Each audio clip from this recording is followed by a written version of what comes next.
Hello,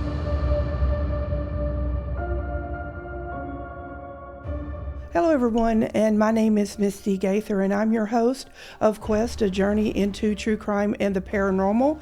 All I can tell you is go fix yourself a drink, maybe take the pizza out of the oven, or better yet, pop you some popcorn because we're doing tonight a very deep dive into the Zodiac Killer.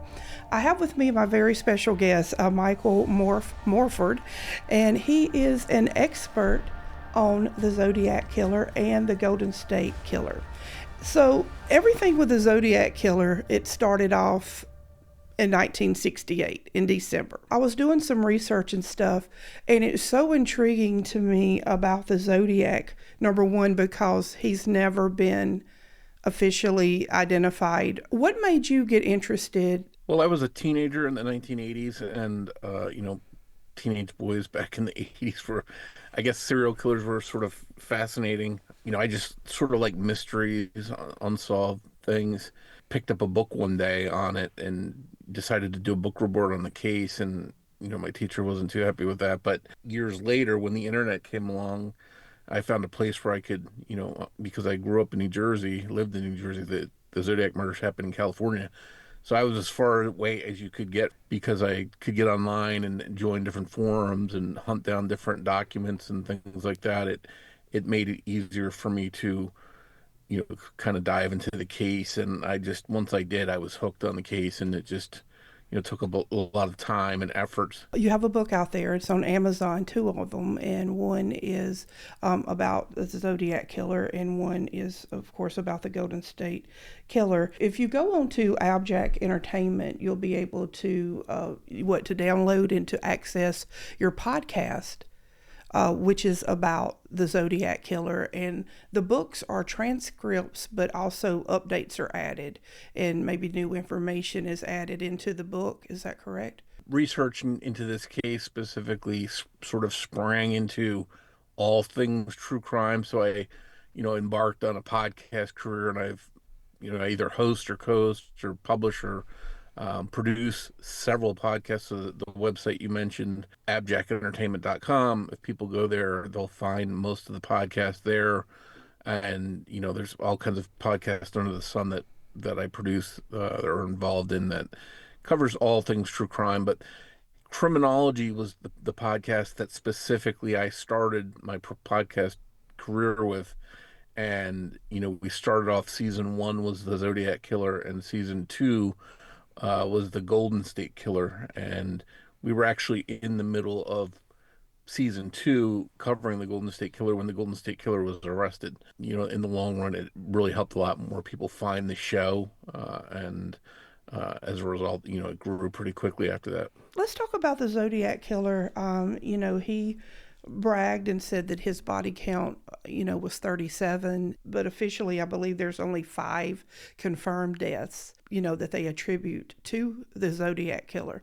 And like I said, that started in December the 20th of 1968. It was like not until maybe the next year he had killed 2 more people that they didn't even connect the killings. The first one was David Faraday and Betty Lou Jensen.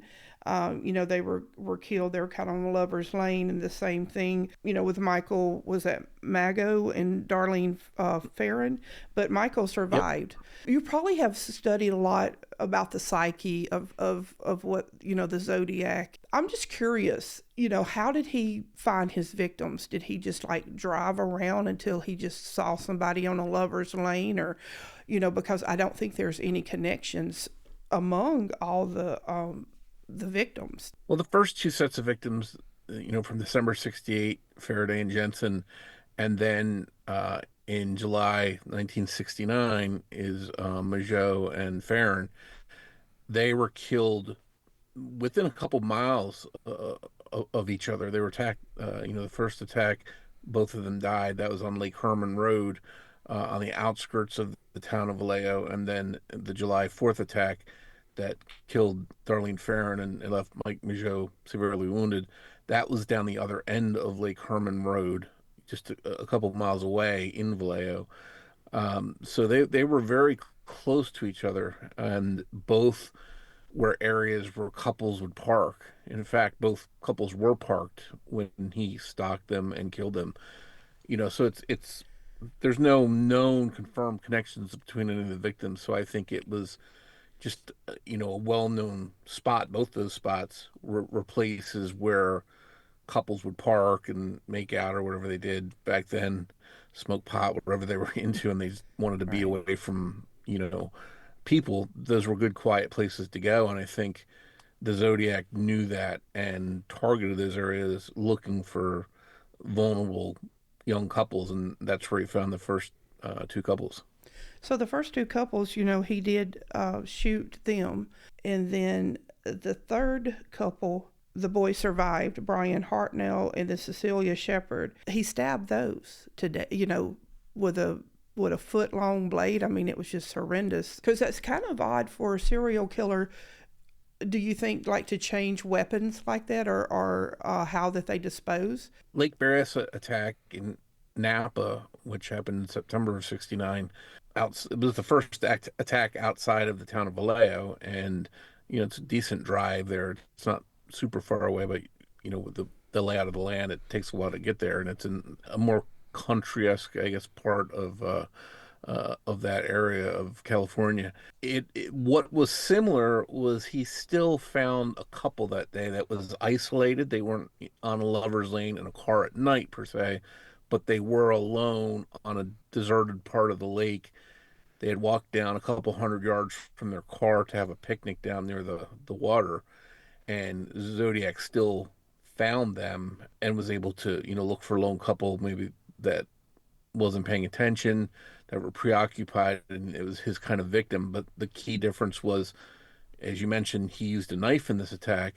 It was also daytime, which was he had never attacked before during the daytime. But this time he was also wearing a hood. Now, in the first attack, there were no survivors, so we don't know what he was wearing that night. The second attack, we know he wasn't dressed in any kind of hood, but this third attack, he was wearing a hooded executioner style hood with a crosshair circle on the chest. And when he actually spent time talking with them, told them he was an escaped convict and he needed to rob them and take their money in their car, and he encouraged them to cooperate and he'd leave them alone. Well, he didn't. He forced, and this is all at gunpoint, he forced Cecilia to tie up Brian, and then he tied up Cecilia. And when they were all tied up and secure, he pulled out, put the gun away and pulled out a knife and stabbed both of them. And, we can theorize about why he did that. Maybe it's something he was fantasizing about. Maybe he, because there's a lot of, influences on him, possibly from comic books and villains and things like that, that he may have fantasized he was some kind of villain from a comic book. And that's why he wore the hood, and maybe that villain he was fantasizing about used a knife. But also, one theory is that he didn't want to draw attention down there because it was still daylight. And after he attacked them, he would need to go up a couple hundred yards to his car to get away. So there'd be more chance of him being caught or seen had he fired any shots that day. So it's a possibility that he used that knife strictly to kill them without making any sounds so that he could make his escape. Okay. Well, that makes sense, especially when you said about he didn't want to make, any sounds. And I also noticed that when he would shoot or however he would kill someone, it would always, like the female would get more of the violence, or the more of the shots, more of the stab wounds than the male would. And I just wonder if that has, like some kind of seeded. And I was just wondering if that's something that you noticed too, that maybe he showed a little bit more violence toward the female. Out of the three first attacks on couples, in the first one, both the male and the female died, but in the next two attacks, only the females died. They were attacked for the most part more than the males. It seemed like he was fixated on them. In both cases, he also took out the male victims first, Mm, maybe because he right. thought they would be the biggest threat. So he attacked them first, and then that caused the female victims to like jump around and be afraid and start moving, and Right. maybe he was concentrating on attacking them to make sure he finished them off, so he attacked them a little bit more because they were moving around and trying to get away and stuff. Or one theory is that he had a problem with women and he maybe felt rejected by women, and so therefore he had a hatred for them, and took out more of his rage on the female victims. Now, one thing, like when we see or someone talks about the Zodiac, I think of the hood and the symbol, like you said, would you say the crosshairs and the circle that symbolize him, the Zodiac. And also I think about the letters and the codes that he would send to the newspapers. I think he sent like 22 letters in total. And was four of them coded, or was the four in addition to the letters? I forget the number of total letters that he sent, but basically he sent his first letter in after the July 69 murders in August, and then he mailed letters on a pretty regular basis up until 1974. Although his last confirmed murder was of cab driver Paul Stein in San Francisco in 1969 in October. He killed the one couple on December 68, and then his next three attacks were all from July through October of 69. Then he was gone. And after that, there was no confirmed attacks after that. And then it's a steady letter writing campaign, all the way up till 1974 with a little bit of a hiatus in between. And I think personally, and a lot of people tend to agree, that he realized that he could get attention that he was seeking, maybe not from actually killing people, but from writing letters. Because when he'd write a letter, they would publish them and it would give him a lot of attention, Mm-hmm. probably something that he was excited about and liked getting that attention. Not to mention that, I'm sure we'll talk about it, but after his attack on cab driver Paul Stein, he was actually witnessed, and they made a famous composite sketch of him. Right. So I think maybe that scared him into, hey, I'm going to get caught one of these days.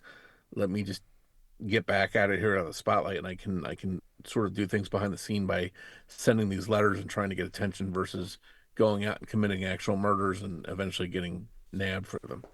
Right. You were talking about this sketch, and I mean, it was generic. A lot of males looked that way back then. With the glasses, and I think a D was that DB Cooper.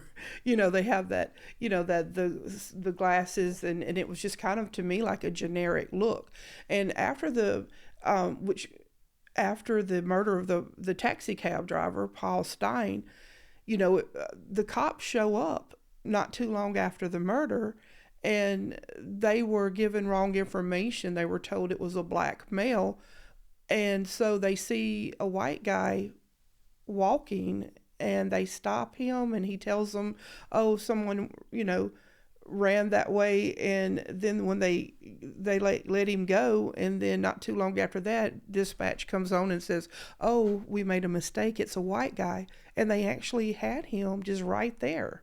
That but it enabled for them to be a sketch, and then the people who saw the murder across the street. So my point is, he did say in one of his letters, says, I look like that when I do my thing, but I look different every day. Do you think that was an actual, like, a pretty, like the sketch? I mean, it was like two different people, or was it just like, kind of like I said, kind of a generic? It really would be hard to find someone based on that sketch. I think that he looked generally like the sketch looked. I think he was mainly saying that because, I mean, what else could he say? Hey, you know Right. what I look like? He couldn't say that. Right. So Right. I think he said, I'm a master of disguise and I never look like that. So I think he's trying to throw police off. But just to back up and clarify something you just said, that night when police arrived on the scene, the kids that had seen the Zodiac had seen him from across the street at about 50 feet away. Mm-hmm. And the attack was on the corner of Washington and Cherry Streets. And they saw it from their upstairs window initially, and then came down to the lower level of the house to see what was going on out there. They didn't know it was a murder. They thought it was a cab driver being robbed. But they gave a good description of a heavy set white guy with crew cut and glasses. And they said that after he left the cab, he walked around the corner, and this would have been heading down the next street over, which is Jackson Street. At about the same time, the dispatch went out on the radio that they were looking for a black male. As they were driving, the responding unit was driving by, they noticed a white, stocky male with crew cut and glasses walking down the street. Now, this is the part that I wanted to just clarify with you, because it's widely reported that the police stopped him, but it's not documented, it's not verified. In Okay. fact, the officer that was driving the car said, I didn't stop anybody. We Oh, saw him, but we slowed down, took a look. It wasn't a black male like we were looking for. So we kept on going. And then a minute later, they corrected it on the radio, that they were looking for a white guy, heavy set with glasses. That's when they realized that they had just seen a guy like that. Now, in Zodiac's letter, he did say that he directed two police officers down, on a wild goose chase looking for somebody, that they stopped him. But he's the only one that claimed that that okay, got that you. they stopped him. Officially, the police say no, that never happened. We never stopped him. The last murder that was attributed to him was in October or November of 69, but the letters were still coming until like 1974. Do you think that he possibly could have relocated? Interesting hiatus. So the last known murder of Paul Stein is October 69, but the letters continue regularly on a regular basis till 1971. Then from 1971 to 1974, there's no letters. Mm-hmm. They disappear for 3 years. And then from 74, he sends another series of letters. And then after 1974, he never writes again. There's some other questionable letters that may be from him after that, Mm. but just sticking to the ones that they consider to definitely be from him, they stop in 1974. Now, a lot of people say, well, what was that reason he stopped for 3 years? Some people theorize that maybe he's away in the military at a different base someplace. Some people say maybe he's in jail. So there's any number of scenarios that could explain what made him stop contacting people in that 3 year time frame. I myself have my own theories that he was, you know, some stressors in his life, major events in his life, made him stop, and I base that on my personal suspect in the case, who had some things going on in his life at those times that would have lined up with that 1971 and 1974 time frame. Now you're talking about suspects, and they had a few. The most one that some people agree on, author Lee Allen. He was a teacher, and then he became a convicted sex offender. He died in 1992, and like if you go on different sources, some people, they make an argument that maybe it was him, and then Ross Sullivan, some people maybe think that it was him. Like Gary Stewart came out in 2014 claiming that it was his dad, Earl Van Best. And then you have Gary Francis, and it's like, any of these who you think the Zodiac? I'll tell you just an overall view, and then I can talk a little bit about my own personal suspect. But I can tell you just a general overview of the suspects, quote unquote suspects in this case. The one that was considered most by police because they got a tip about him was Arthur Lee Allen. Now his friend, allegedly, the friend, Don Cheney, his daughter had allegedly, and I don't know this to be true, but it was alleged that Arthur Lee Allen had molested his daughter, and he wanted to get back at him. So after the Zodiac crime started, Don Cheney sent a tip in that Arthur Lee Allen had confessed to him before the Zodiac murders ever started that he was going to attack lone couples on lovers' lanes and call himself Zodiac and call the police and send letters and things like that. And I mean, it almost lined up too perfectly. So that's how the police got onto Arthur Lee Allen, was this tip from Don Chaney. And if obviously, if that's true, if Arthur Lee Allen said, "I'm going to do all this, and I'm going to call myself Zodiac," and he did that before the Zodiac murders ever started, if all that was true, then that would be pretty compelling. But there's reason to doubt that story was true. But the bottom line at the end of the day, there was some shaky DNA evidence that's not, you know, full, full strength evidence, as I would put it, that doesn't match Arthur Lee Allen. His handwriting was ruled out as matching Zodiac's. Um, his guns that he owned, none of them matched Zodiac's weapons. And a crucial, one of the most biggest pieces of evidence in this case was a fingerprint left on in blood on Paul Stein's cab. Did not match Arthur Lee Allen. In addition, a palm print picked off one of the letters where Zodiac was writing did not match Arthur Lee Allen. So we've got a lot of things that rule out Arthur Lee Allen, none that rule him in. Now, that being said, I think Arthur Lee Allen sort of liked the attention, and he liked, maybe the notoriety that it got him. And I think he probably played up his partner that he should be a Zodiac suspect. And I think, some people bought into that. But every bit of evidence that we have seems to rule him out. He doesn't look like the sketch at all. So just a number of different things that discount him. It hasn't stopped a lot of people from thinking it's him, especially if you read the book Zodiac by Robert Graysmith, or you saw the movie Zodiac by Mm-hmm. David Fincher, that's based off of Robert Graysmith's book. He believed Arthur Lee Allen was the Zodiac. So basically, all roads lead down to Arthur Lee Allen when you go down, when you follow his book in that movie.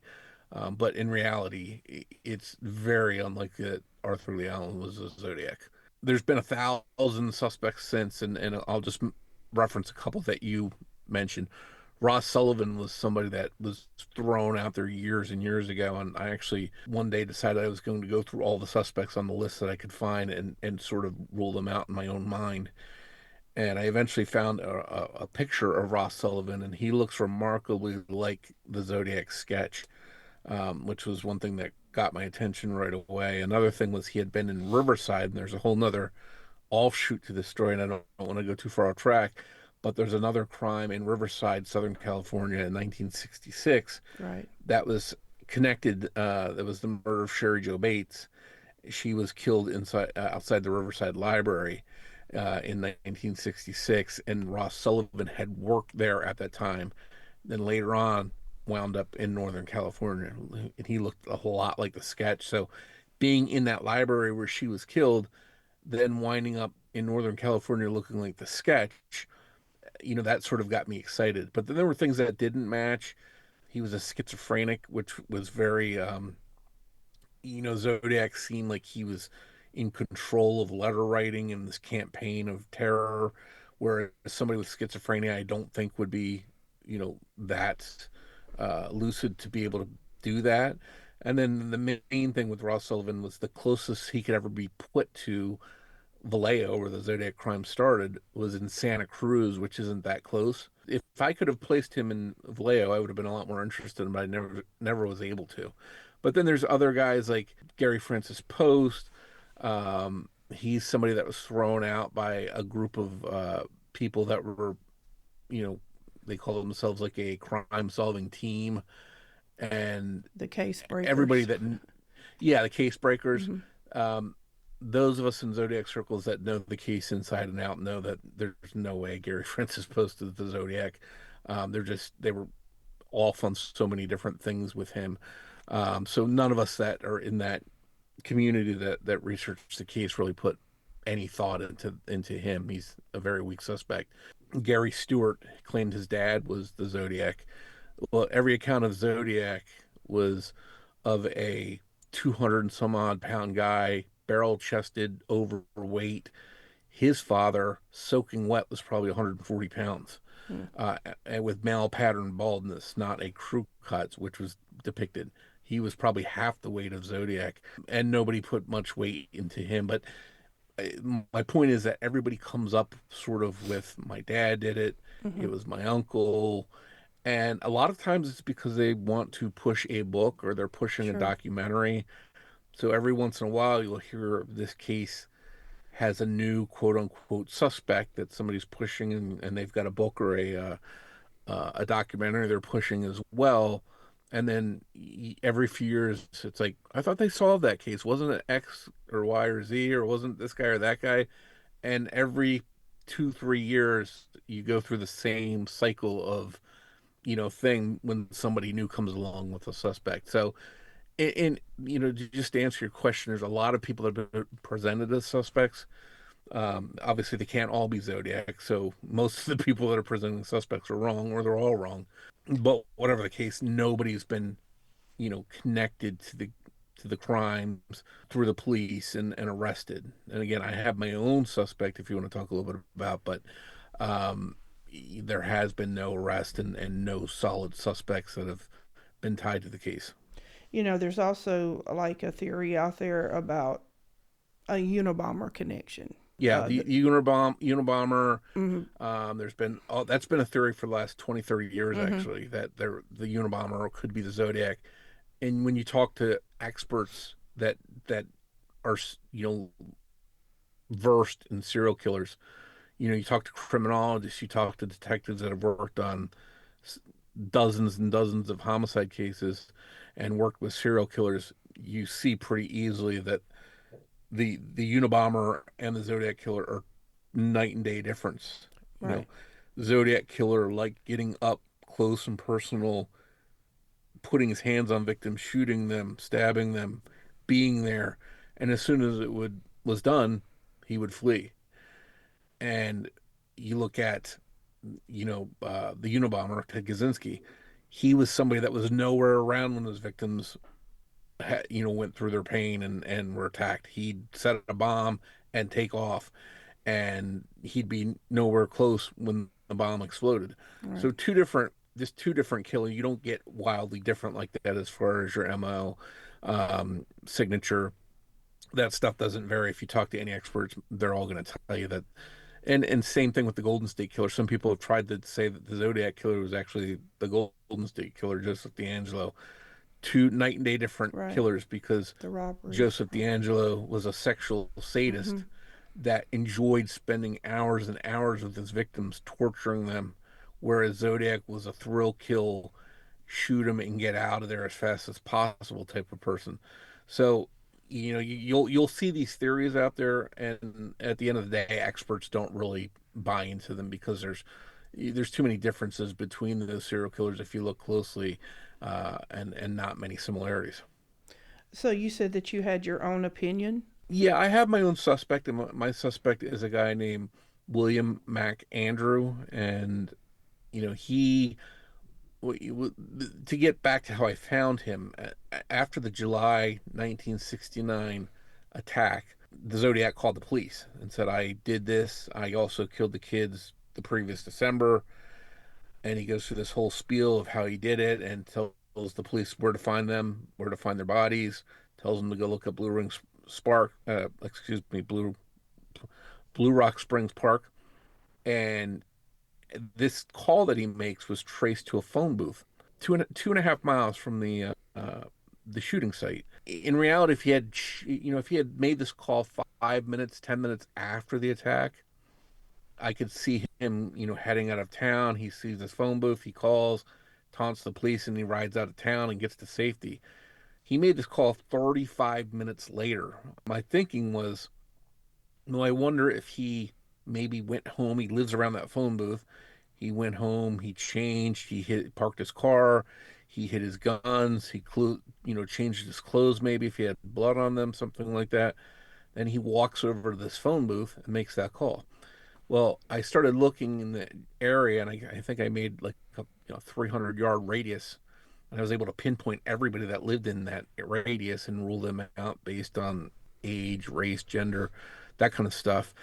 And I was left at the end with only a handful of a few people, because most of the houses there weren't houses, they were actually businesses, so that nobody lived there close to that phone booth. It didn't really fit my theory, but this guy, William Mac Andrew, did. He lived in his family's real estate office They had a house on the back of it, and it was 187 feet from that phone booth. So I said, well, that's interesting. And I said, let me get a picture of him. And then I get a picture of him. Sure enough, he's got a crew cut and Oh, wow. glasses.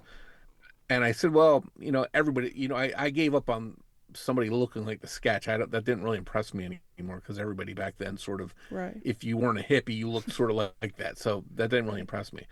I said, let me get my hands on his handwriting. And then when I see his handwriting doesn't look anything like Zodiac's, then I can put him on the back burner. Well, I got my hands on his handwriting and it looked exactly like Zodiac's. Oh, wow. Zodiac had a weird slant, Mm-hmm. and it's a very unique writing, which I can, you could lay it in front of me right now and I'd know whether it was Zodiac's or not. It's just that unique, and once you've seen it a lot, it's sort of embedded in your brain, and it's just a very strange slant. And that, sure enough, that was in the limited amount of writing I had of William Andrews. More digging, and I found out he was 5'10", excuse me, 5'8", Mm. 200 pounds, and Mike Mageau described his shooter as Right. 5'8", 195 pounds, and said he was on the younger end of the scale. He said he was about 26 to 30. Well, William Andrew was 25 at the time. Mm. So he all of a sudden, he looks like the sketch now. Now he's the general height and build. He's got handwriting that looks the same. So I did even more digging. And that's when I found out that his wife had posted some things online about him, that when he died, she was going through his stuff and she found a cipher book of his, Oh. the codes and ciphers in this book, and she made a comment on her blog that he liked that book so much that he bought more than one copy of it. So when I heard that, I was like, well, that's really interesting. Mm-hmm. Mm-hmm. So now we've got a guy 200 feet away from that phone booth that matches all these physical things, has similar handwriting, and it has an interest in codes and ciphers. And you know, I don't know how far you want to go into this, but there's a lot of things that tie to him as far as those timelines. The excuse me, the 1971 to 1974 timelines. There's things there that we could discuss that line up with him as well. It's easy to go down a rabbit hole with it because it's so, there's so many, well, it could be this or the unknown or, and so I got to thinking about other serial killers, and one that kind of stood out to me. And I'm not saying it was, exactly a copycat killing, but if you think about the letters being sent to police and newspapers, and then the need for attention, and even though the killing, the MOs and the method of killing was different, just those, just kind of remind me that maybe BTK was kind of inspired by the Zodiac Killer, as far as how he taunted the police, and he would call and leave call and say, hey, you have a dead body, Nancy Fox or whoever, and so I was just thinking of that, and how that he would send letters, and just he needed that, and even when he was in court, he just had to have that gratification, that acknowledgement, and that the control, that the Zodiac evidently craved with doing his letters and doing the cryptic codes, and I mean his codes. How many he had? Four that he had sent, and two have been cracked, and then there's two that hasn't Yes, been. yeah. So they cracked one of the codes back in the time. It was actually a teacher and his wife that cracked the original code that he Mm-hmm. sent back in 1969, and it was basically just a rambling, you know, incoherent speech about why he liked killing people, and Yeah. it was basically all for attention. Sure. But then he had other ciphers that weren't solved, and one of them was just recently solved. I say recently; it's been a few years now, but it was solved by a code breaking team. Um, and I happen to know one of the guys on that team, Oh, Dave cool. Aranchak. He's really good with codes and ciphers, and it was just more of the same. It was a sort of a letdown in that there was no bombshell clue when it was solved saying what his name was or anything else that would give him away, because he always hinted that he was going to tell police if they solved the puzzle that they'd Right. have him, but he never really wanted to get caught. He liked the attention, but he never wanted to get caught and go to jail. So there's nothing out there as far as we know that's is going to ID him, because I don't think he ever wanted to be caught, and he wasn't dumb enough to leave something behind with his name, address, that kind of stuff on it. That was definitely going to um, pinpoint him. In closing, the serial killer coin was like in the 1970s. I mean, they did like in Germany in the 1930s. They had a word for serial killer, but it was actually made more popular in the 1970s. It was an FBI agent, Robert Reiser, I believe, and so the Zodiac was actually doing killings a few years before the term serial killer was really, popularized and used. Amazing when you think of, it's been over 50 years, 55 years. We still don't know for sure. But everybody, if you go to abjackentertainment.com, and you can go on Amazon and get your books too, correct? Yes, and I'm also on Twitter. You can find me with the handle at True Crime Guy. Okay.